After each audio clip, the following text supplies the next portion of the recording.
Great. I'm so excited to have Ashish Hemrajani with us today. Ashish is the founder and CEO of Big Tree Entertainment, which operates BookMyShow, India's leading online entertainment ticketing platform.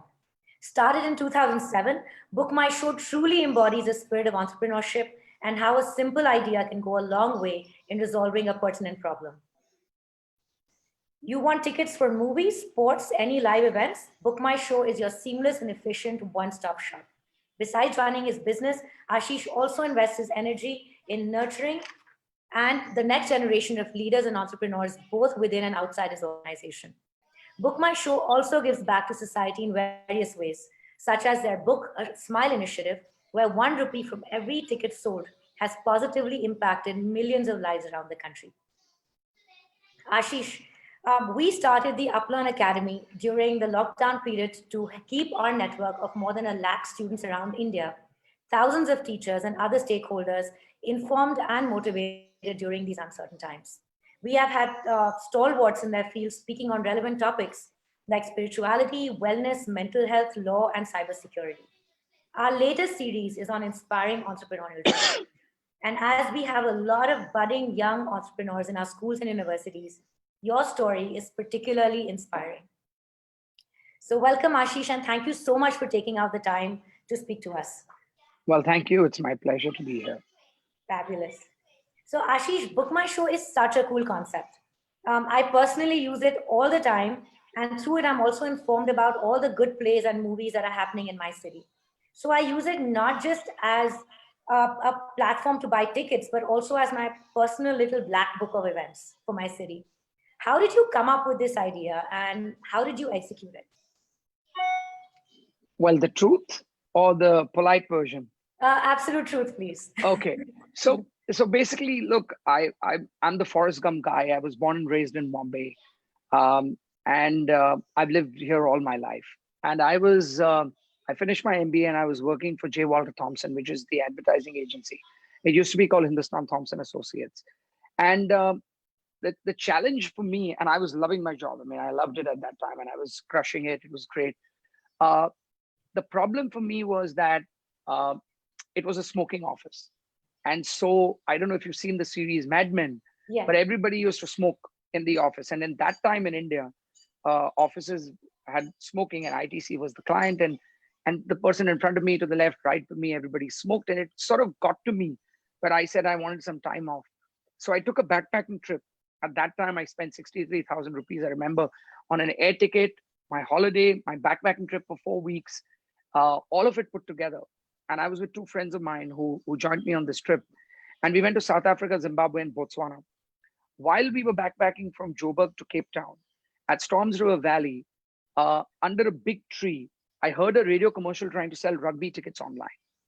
And being born in India, you realize at that time, and a lot of the kids who are young probably don't realize this, but the teachers and some of the older folks who are there on this call would realize that, there was an arbitrage on pricing. There was no democracy in information. There was black marketing of tickets. You would go to a movie theater and it would say sold out.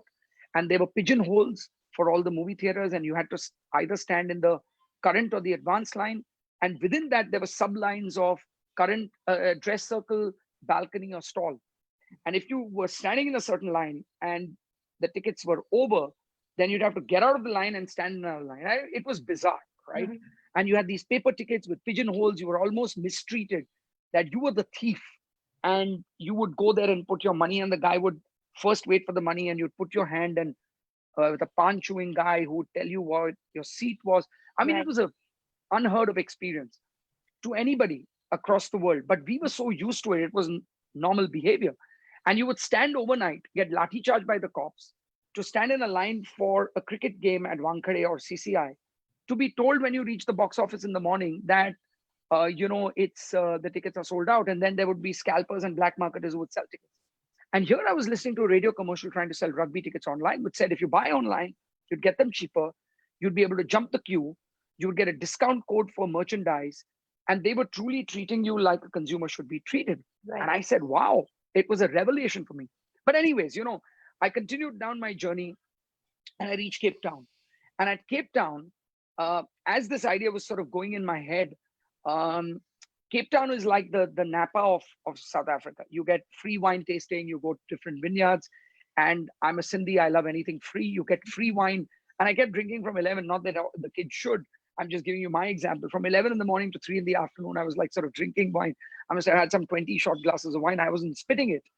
And I was spinning in my head. I went to a youth hostel on a bunk bed that wasn't mine. In my state, my mental state, I sent a crazy SMS, the most expensive metaphoric and physical text message of my life to my boss, saying I hate my job and this and that, hoping that she'd say, listen, we'll fix the problem. She just told me, don't come back. And basically, I lost my job on a text message. I had no option. Came back, built a business plan, and then went and raised money. And that's how BookMyShow happened. So it was born out of an idea. It was matured over alcohol, like good wine in a bottle. Right. And then it was in a trigger of madness that triggered it all. And then when you have your back to the wall and no option, which I always say that you should do something dangerous every day. Right. To all the kids out there, only when you push yourself to the brink and there is nowhere else to go, it'll inspire you to do something. Once you get too comfortable in life, then you won't achieve anything great. True. What a fabulous story. So was it the smoking office, or was it the fact that you lost your job triggered BookMyShow? Well, when people ask me and I said, I'll tell you the truth, it was because of smoking and drinking. So I don't smoke, but I did have a drink, and between the two, BookMyShow. So kids, don't smoke or drink, and you can get a great idea. I agree. I agree. I agree. So you started Big Tree Entertainment in 1999, and soon after, in 2001, the dot-com crash happened. And then you started BookMyShow in 2007, and lo and behold, in 2008, the Lehman Brothers crisis happened. But through it all, you survived. We'll discuss COVID later. How did you manage these two setbacks, and what lessons did you learn along the way? Look,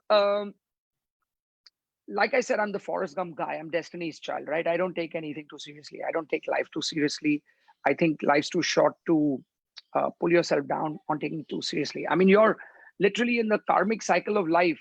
Your current time on earth is just a parenthesis. It's just a pause in the long journey of life. And so we give this life just too much importance on acquiring and trying to expand and collecting ourselves with all this BS which we surround ourselves. And COVID has taught all of us that how much crap we've surrounded ourselves, things that the most simple things and the most small things and the basic things really matter. Nothing else does.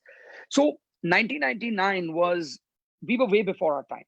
And I don't know if you've ever heard that example of Bajaj washing machines many years ago had launched way before its time. But when they did a post-market launch, they realized that washing machines were only being sold in Punjab. So they said only people in Punjab clean their clothes. But actually it was being used to churn lassi at the dhabas. So they would put so they pulled it out of the market. It was way before its time. I think BookMyShow as an idea was before its time. We didn't have any credit card penetration, no debit card penetration, no net banking, no mobile phones, no single number policy. So the challenge for us was, in an internet business, your cost curve flattens and your revenue curve rises. And that's where, in the arbitrage, is where you create value. Value creation happens there. In our case, the problem was that our cost curve kept going up and our value and our revenue curve flattened. And the reason was that we were running 7 call centers. And it was all an offline business. We were the first guys in the world to do home delivery of an offline product. Today, Amazon and Flipkart and all of that do that, but we were doing this in 1999. So every time we would buy tickets from cinemas, because we were taking inventory risk, we had an opportunity loss on the weekend because we could sell more, but we didn't have inventory. And we had an actual loss because not everybody wanted to go to the movies or concerts on the weekday. And when people called us and we didn't have tickets, we still were servicing the call to say no tickets available. Because if you didn't answer, your NPS, your net promoter score, would fall. So it was a catch-22 sort of a situation. And then the dot-com bust happened, where the funding dried up. And we literally went from 150 people down to 6. And that was probably the toughest part of my life, where I had to look at 144 people in the eye and tell them the dream is over. But you know what are the lessons that I learned? I saw tears in a lot of people's eyes. And that time we used to be in Prabhadevi. I took them to Shivaji Park and I broke the news. I didn't have money to go to a conference room. And when I said, why are you all tearful? I'm sorry, but we've got 6 months severance for you. We've negotiated all of that. And they said, look, what will you guys do? The 6 of you. And that then taught me a lesson that I must fight for these guys. So I sat down for 6 months and placed everybody into jobs, at least 70 or 80 of them. And all of them are well placed today who give business back to us. So it's the life of karma. It taught me that if you do the right thing, it'll always pay you back.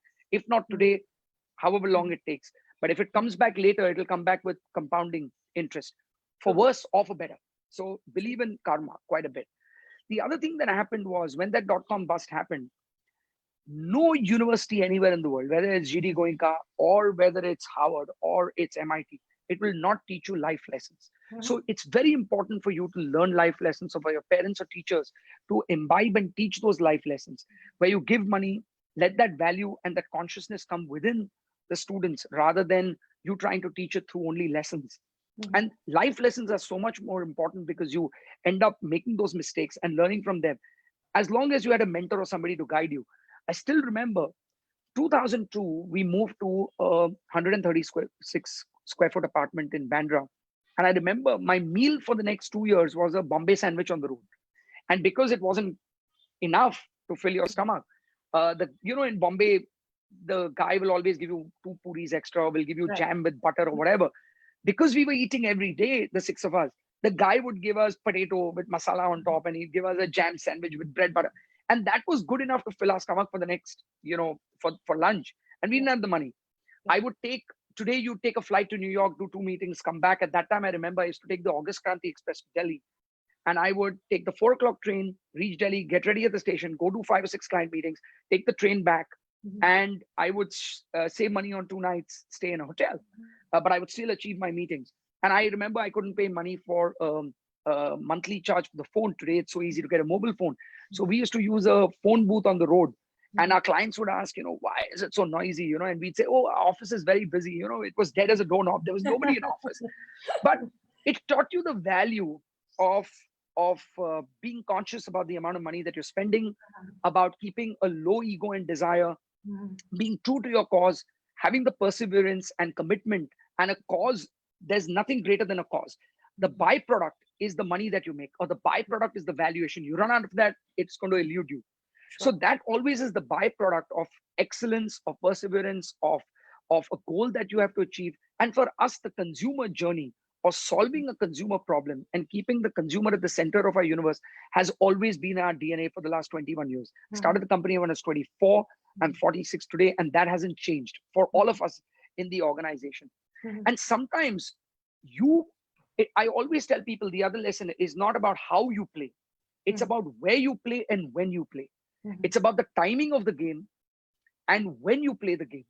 It's not about how you play the game, because that may not be in your control. So however well you play, if COVID hits you, whatever that you do, some businesses will do phenomenally well and some will do very poorly. So it's not a judgment on your ability, but it's about the timing and how astute you were on when you played the game. So I think 2002, 1999 was not a great time. We were dumb. We didn't know. We were stupid. We were young.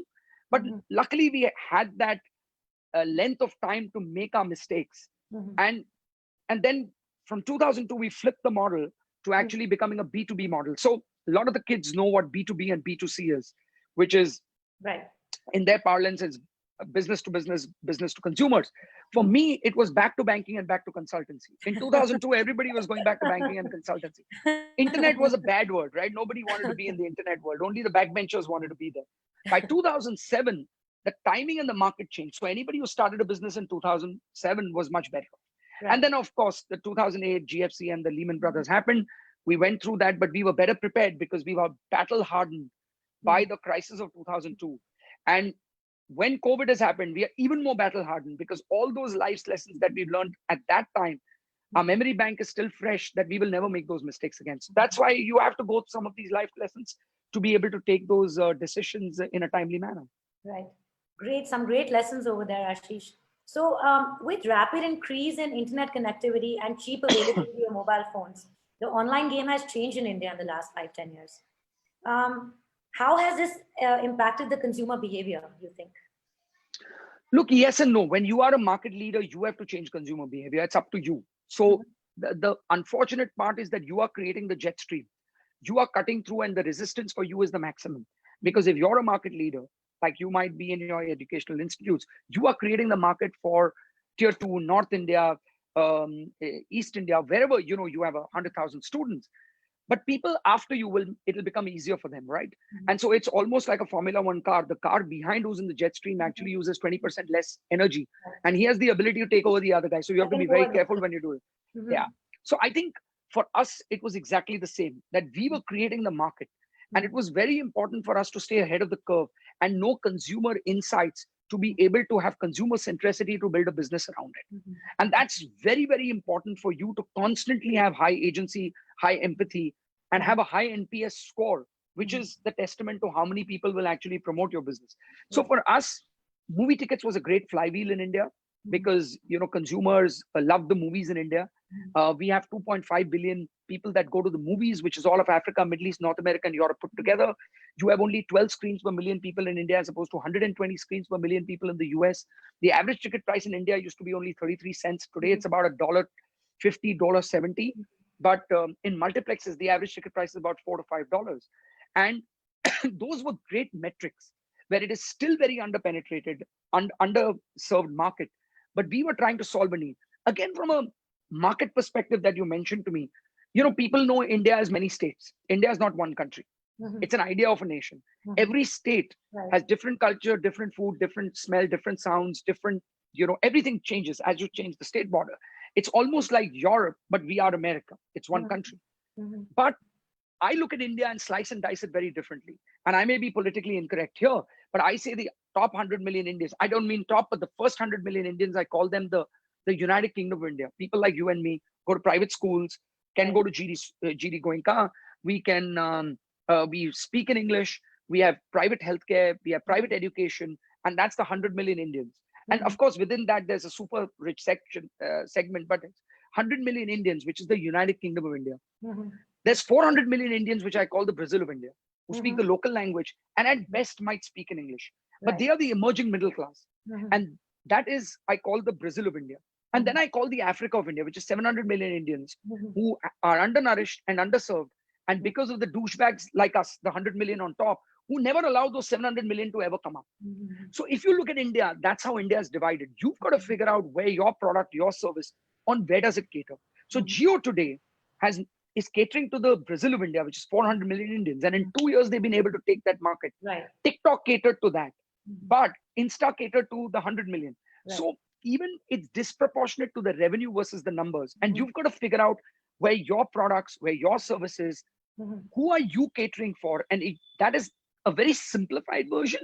But of course, there are nuances within that. But it's very important for you and the kids and the educators within your community to be able to first understand who those customers are before you embark on any journey and consumer journey, and who are you trying to solve. So did Jio's aggressive price plan for data help you when they cater to the Brazil? Like it's helped everybody. It's helped everybody, Nupur. So I would say there are a few things which have dramatically changed in India from a digitization perspective. Number one, I think, is Aadhaar.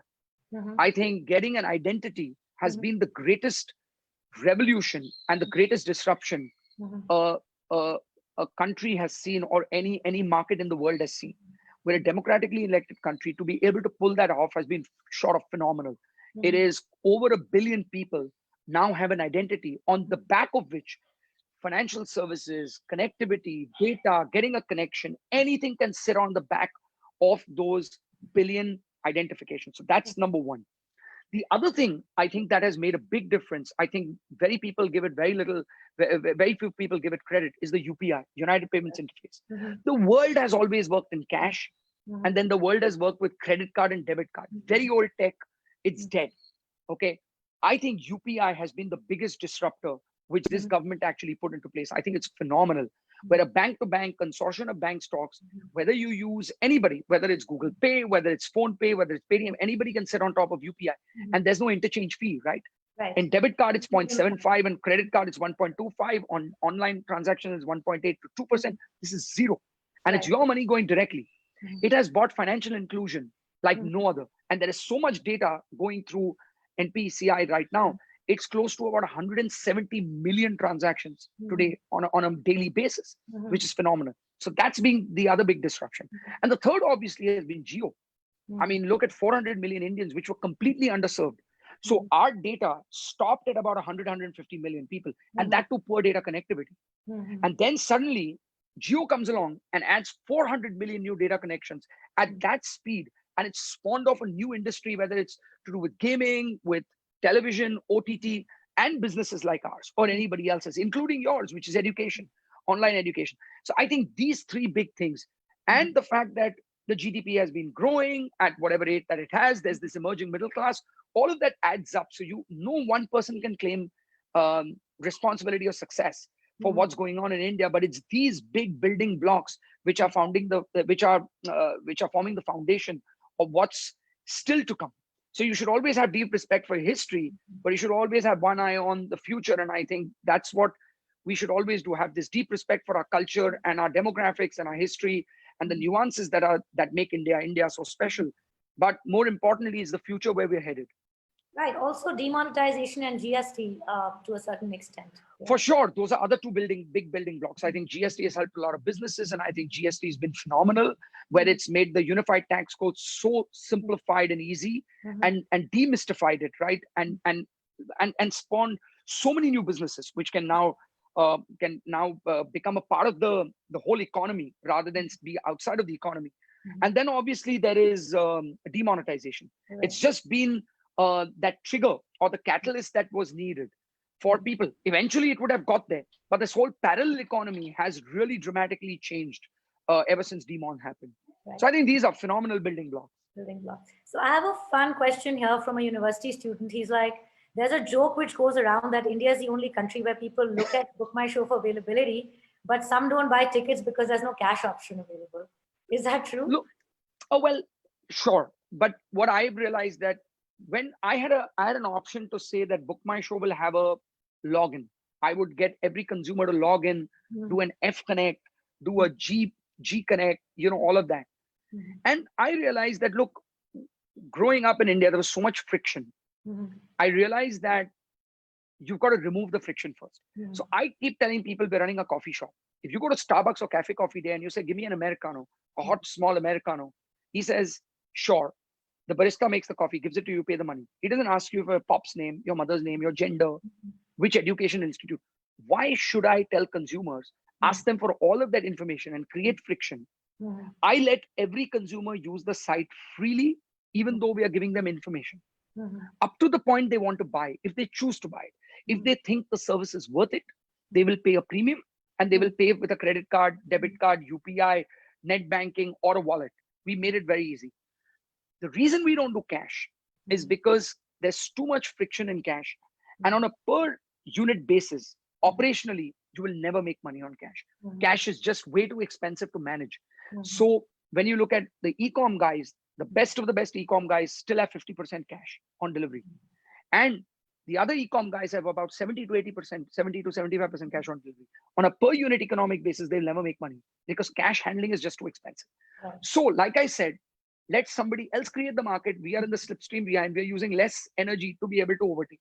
So we still have tens of millions of consumers with billions of page views, with hundreds of millions of customers and tens of millions of transactions. And we are still scaling at 50, 70% year on year, our growth.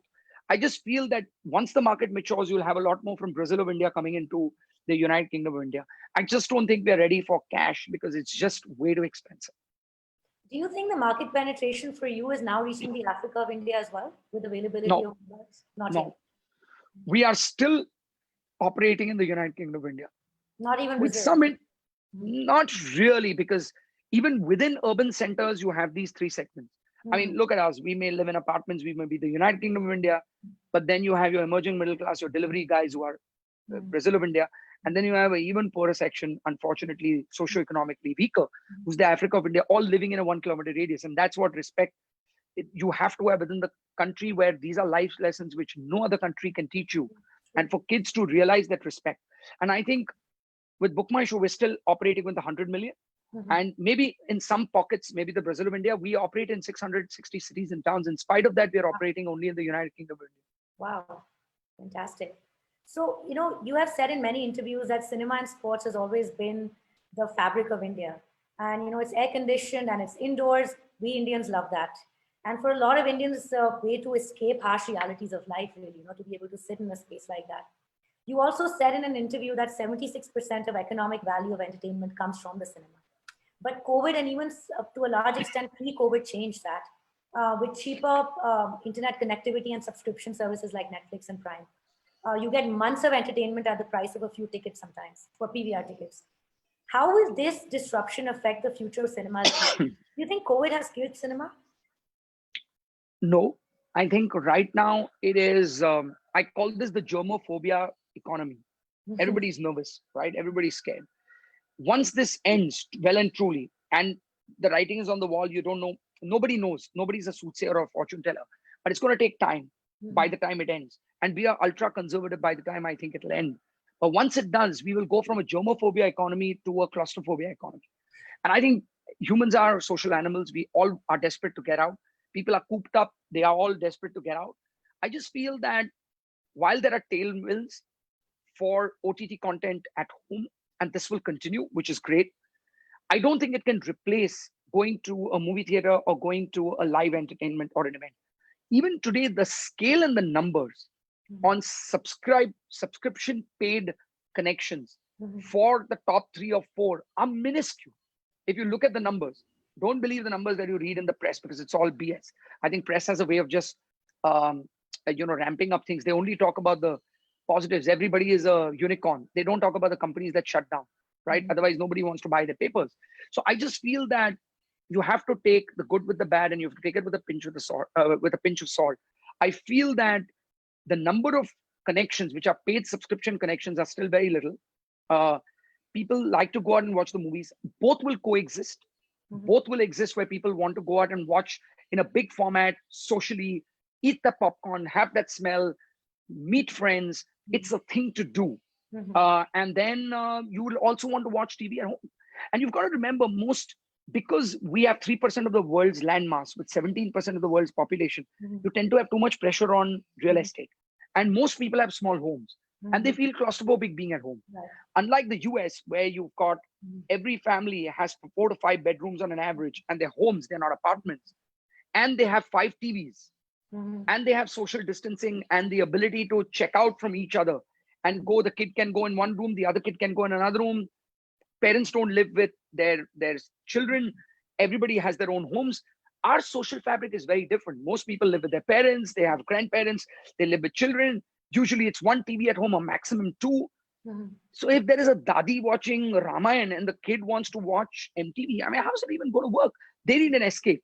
And we lead very different lives. That's why Facebook is not as popular as Snapchat got popular, Instagram popular, and then TikTok got popular, because the parents and the mamas and dadas never went on that, right? So they lead a very different life at home, where they put a pallu and they touch their feet and they are very polite at home, but they also want to go out and have a drink or meet their friends or go out to a restaurant, and they're very different. So Indians lead dual lives, and movies and concerts and venues and things are an outing to help you create that duality of your life. Yeah, so very well said. Actually, we're in germophobia moving towards claustrophobia, and that will actually help more public outings for people. Very well put. You famously said, Ashish, and I quote, "I am not a unicorn, I'm a cockroach, we survive." What was a major impact of COVID on your business, and what are the key factors that have helped you survive? How have you coped with it? Look, number one, we are a 0 revenue company for the last 100 days. In 21 years, we make 0 revenue as we stand today. But it's not about the scale and the size of the company. There is nothing called too big to fail. That's another misnomer. So if you read a book, Good to Great, or you read a book called The Goal, or you read a book, or you read a book called Delivering Happiness, these are recommended reads I would tell all the kids to get their hands on. Delivering Happiness, The Goal, which is an operational theory game, and Good to Great, which is another beautiful book. I just feel that too big to fail is look at Xerox, look at MySpace, look at Orkut, look at Minolta, look at Kodak. I can name companies, hundreds of companies, which you would have never imagined could have failed, but they failed. You have to be nimble. And being nimble is the key to be able to adapt, to be able to adopt, to be able to reset the button, and to be able to work really hard to be able to get to that position where you look in life and join the dots in the rearview mirror to say that I had this time and I don't want to have any regrets that I should have done something. So what we did was first is dramatically cut our costs down, whether it's with human capital, unfortunately with furloughs and layoffs, and with salary cuts. We had to trim the cost down. The other thing that we did was um, our responsibility was to our shareholders. The other responsibility is to our employees. So we have a human chain where 1,500 employees were broken into 115 WhatsApp groups. At 10 a.m. in the morning and 10 p.m., the administrator would check on each group on the mental health. We have a mental health line. We have everybody is under Mediclaim. Everybody is under insurance. You're covered by the company for yourself, your spouse, your children, and your parents. So we take care. We got critical care but bed capacity in all cities for people. We stockpiled drugs, which is HCQ, ASI, all of that right in the beginning. And so we took care of employees, right? We took care of our shareholders by making sure our costs are down and to make sure that the business stays efficient. We raised capital when we didn't need the capital. So we're sitting on a stockpile of cash and we're working with companies. We've made 2 or 3 investments. We've done 1 or 2 acquisitions. We've used this time to be able to cherry pick on value organization, which would add value to the company. We ran a consulting project for 5 weeks to distill down our 13 ideas into 3 or 4, which would give us a dramatic lift in our revenue in 2 years from now. And what we did was we draw from society to create value and give back. And through our community, Book a Smile, we took 20% of the funds and we gave it to hazmat. We gave it to COVID cases like hazmat suits, PPE. We've been cooking 1,000 meals in our office and serving the BMC workers and police as well as Cooper Hospital in our area, because charity begins at home. We've served over 76,000 meals since the lockdown, hygienically cooked in our office. And the last is to our consumers, where we innovated and we went and took our events online.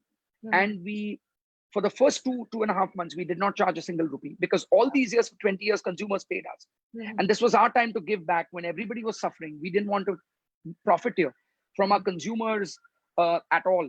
But now that things are bouncing back and Unlock 2, Unlock 3 has happened, 65% of our online events are now behind a paywall. So now you pay a nominal fee to look at our events. And now we're continuing to innovate and launching 3 new verticals of business.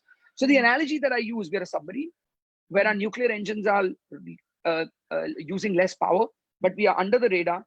If you put your periscope up, your competition will know where you are. You set yourself a target, which is 18 months to 24 months down the line. And only time will tell when you surface, and the world will know what is the distance that you've covered.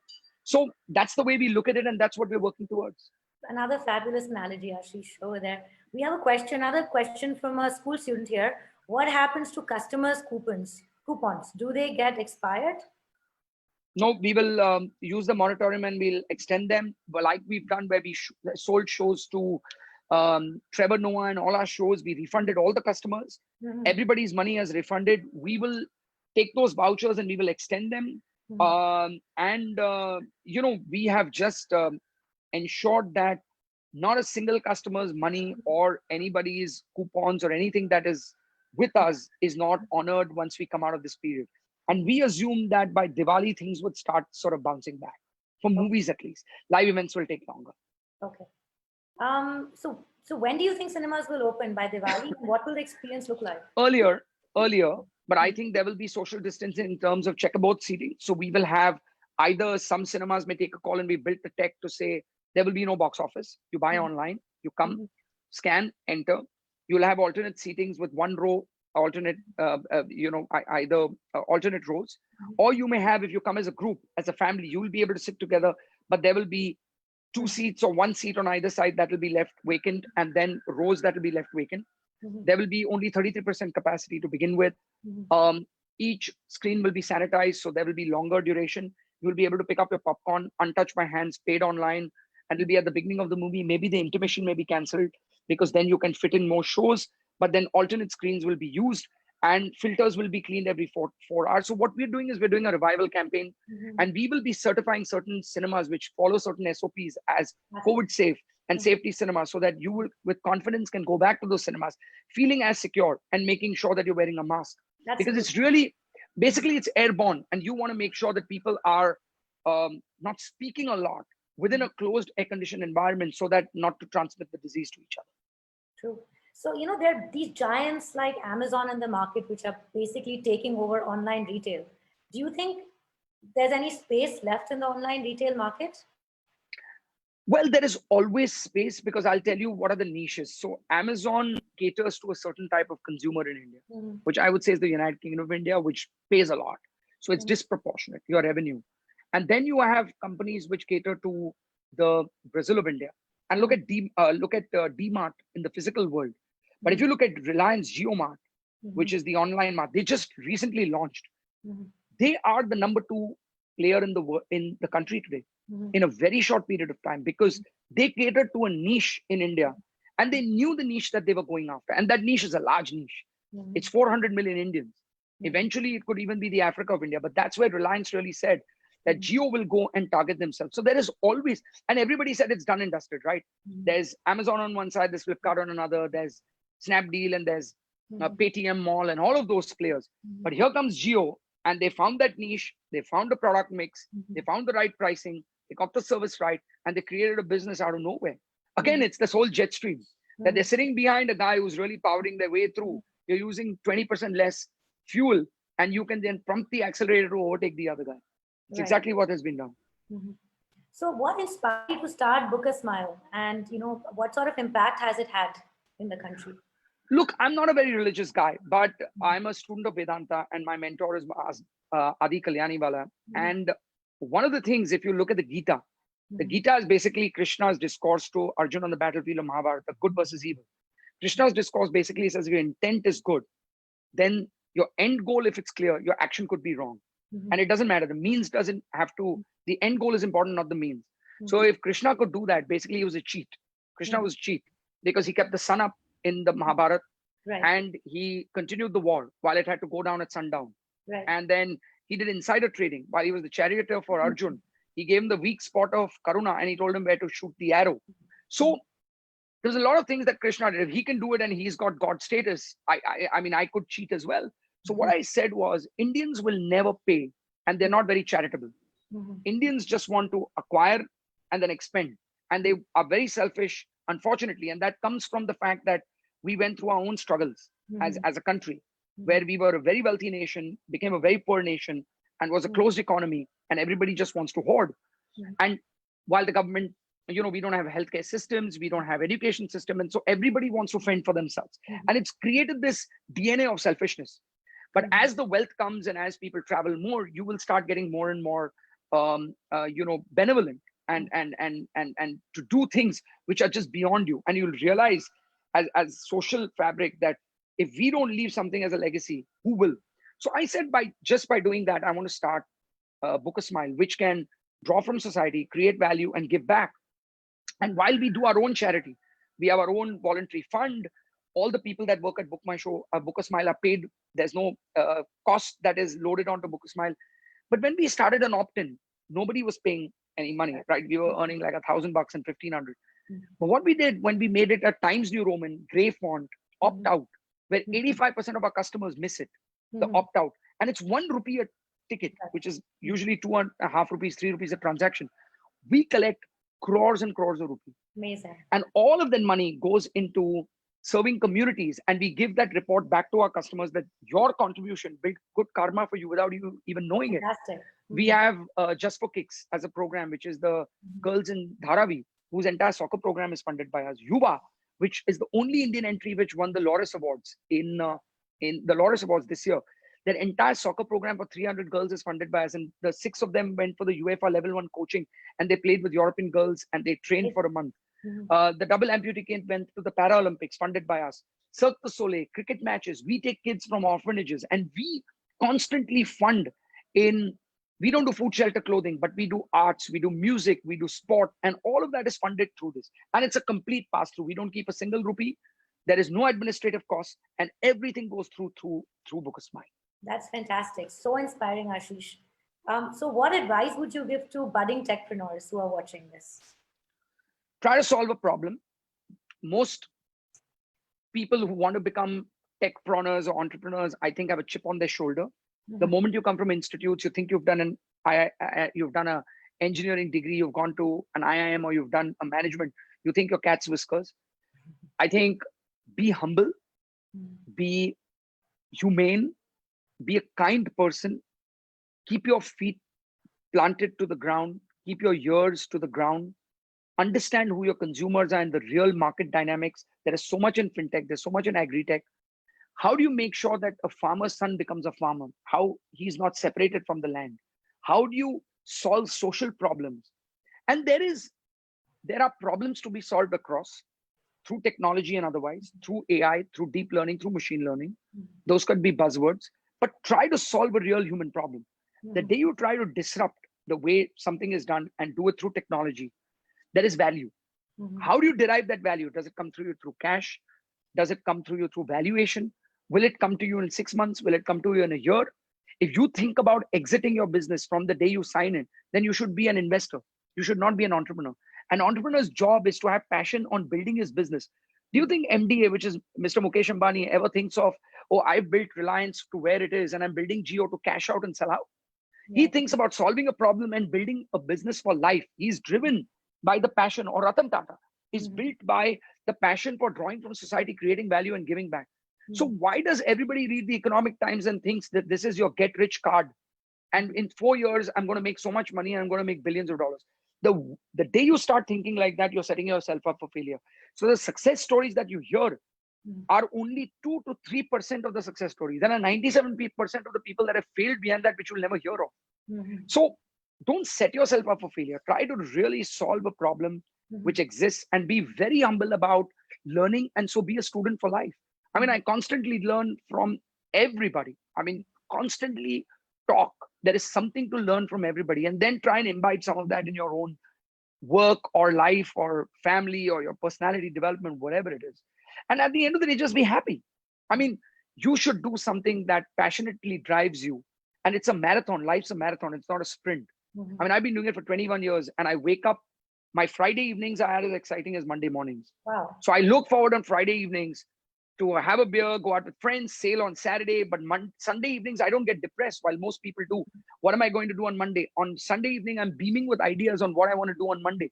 The day that equation changes, that I stop enjoying my Friday evenings or my Monday mornings, I'll stop doing one of the two. Until then, you just keep powering on, hammer on. Some super advice there, Ashish. Thank you for that. So I noticed throughout this discussion that you really enjoy the philosophy of Vedanta. You spoke of the concept of karma. You spoke of how you use that concept for Book a Smile.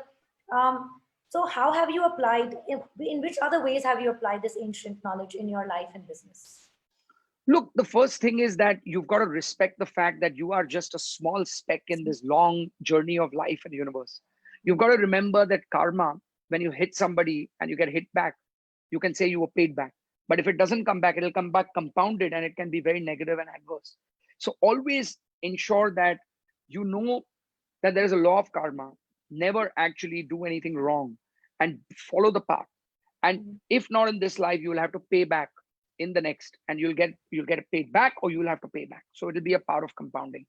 The other is respect everybody. Put yourselves in other people's shoes, whether it's your office boy, whether it's the maid who serves you, whether it's your CEO, whether it's people in the organization. Always surround yourselves with smarter people and people that you enjoy working with. People who have integrity, who have good moral values, who have the same value systems as you. And create an environment. Today, BookMyShow wasn't built. You stood on the shoulders of other people who built the business with you. So don't be egoistical about the fact that you've got the founder title and take that too seriously or take it too lightly. There are times when you need to take it lightly. There are times you take it seriously and just enjoy what you do. So I think with Vedanta, it teaches you that the journey itself has to be the joy, not the destination, right? And life's a journey, and just enjoy the journey. And if you don't, then do something else. Just don't keep focusing on the destination. Great, fantastic. So now we have a few fun rapid fire questions for you, Ashish. Are you ready? Yeah. All right. So what drives you in one word? My 4x4 Yeti. I love that. It's a 9-year-old beat up car and it's a stick shift. That's what drives me. All right.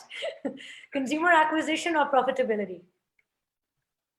They both have their place and time. Okay. Favorite book? Favorite book would be, so many, but I would say Delivering Happiness. Delivering Happiness. Favorite The story of Zappos. Okay. Favorite cinema in India? where you like Oh, where you like to go watch movies? PVR Juhu is just easy. It's just down the road. Okay. What's your favorite pastime? I already know it. Sailing. I love sailing on the weekends. I mean, that is therapeutic for me. I just love it. Any new skill you acquired during lockdown? Baking. I've learned how to bake bread and I've become a master at it. I can say I'm great at it because it's just, I didn't know even where the oven was, but today I can bake amazing bread. That's amazing. Describe your management style in 3 words. Um, Creative, um, high intensity, um, and deep respect. Fabulous. Describe your parenting style in 3 words. Loving, extracurricular is more important than education, and not a helicopter father. Fantastic. 3 key qualities you look for when you hire. Value systems, loyalty, and passion for the cause. Fantastic. This is a stupid one, but I just wanted to include it. If you could be any animal, what would it be and why? Dog. I just Why? love them. I mean, you can piss where you want. You can crap. You can crap where you want. You can sleep as much as you want. I love dogs. I always believe that you said you were a cockroach. The other is that I'm a mongrel, and I keep telling people that when you're a mongrel, you are your free agent on the street. When there's a shady spot, sit. When there's a pack of dogs, which is competition, run. There'll always be another day to fight. Be kind to the people that served you food, and if you don't like something, just piss on it. I mean, what else can I say? So, a dog. Lovely. What new technology will transform the future? Look, I think augmented reality is going to be quite dramatic. In terms of core tech, I think there's some tremendous work being done on artificial intelligence and deep and machine learning, which have been buzzwords for a very long time. But I think there is core use of that technology today in every aspect, whether it's coronavirus, getting the gene and getting the vaccine out faster than what it used to take is all just through computers and supercomputers. And I think that's going to replace a lot of humans going forward. Amazing. And the last one, 3 habits that have contributed to your success. Habits.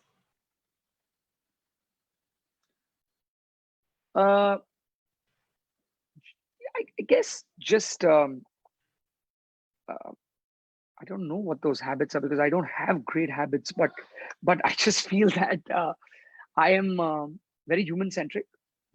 I'm very consumer centric, and I keep and I'm humbled to know that I don't have all the answers, and I don't think they're habits, but they're just ingrained Mindset. as a DNA. Yeah, they're a mindset, and I just habits. If you were to say, again, Vedanta teaches you that just like in an airplane, in case of an air crash, unfortunately, there was one yesterday. It says, help yourself before helping others. Take the mask towards yourself. So I think the habits will all be to first take care of yourself. That is mentally, physically, and spiritually. Until you don't stabilize yourself, you can't take care of your other people or your company. So it's your obligation rather than taking care of other people. So I think the habits would all be to personally look inward, to take care of yourself before you can take care of anybody or anything else. Fantastic. That was simply amazing. And I love all your analogies, Ashish. I think I'm going to go back to the interview, the recorded. I'm going to note down all the analogies you said. This was one of the funnest webinars I've ever personally conducted. Thank you so much for joining us. And thanks, Nupur. Thank you. And I hope I could be helpful for the teachers as well. I am so inspired in this 1 hour. I'm more inspired in this 1 hour than I have been in the last 3 months. Thank you so much for joining us. And I'm sure this contributed a lot to all our stakeholders, students, parents, teachers, everyone included. Thank you so much for taking up. All right. Good luck. Have a great weekend. See you guys. Bye. Bye.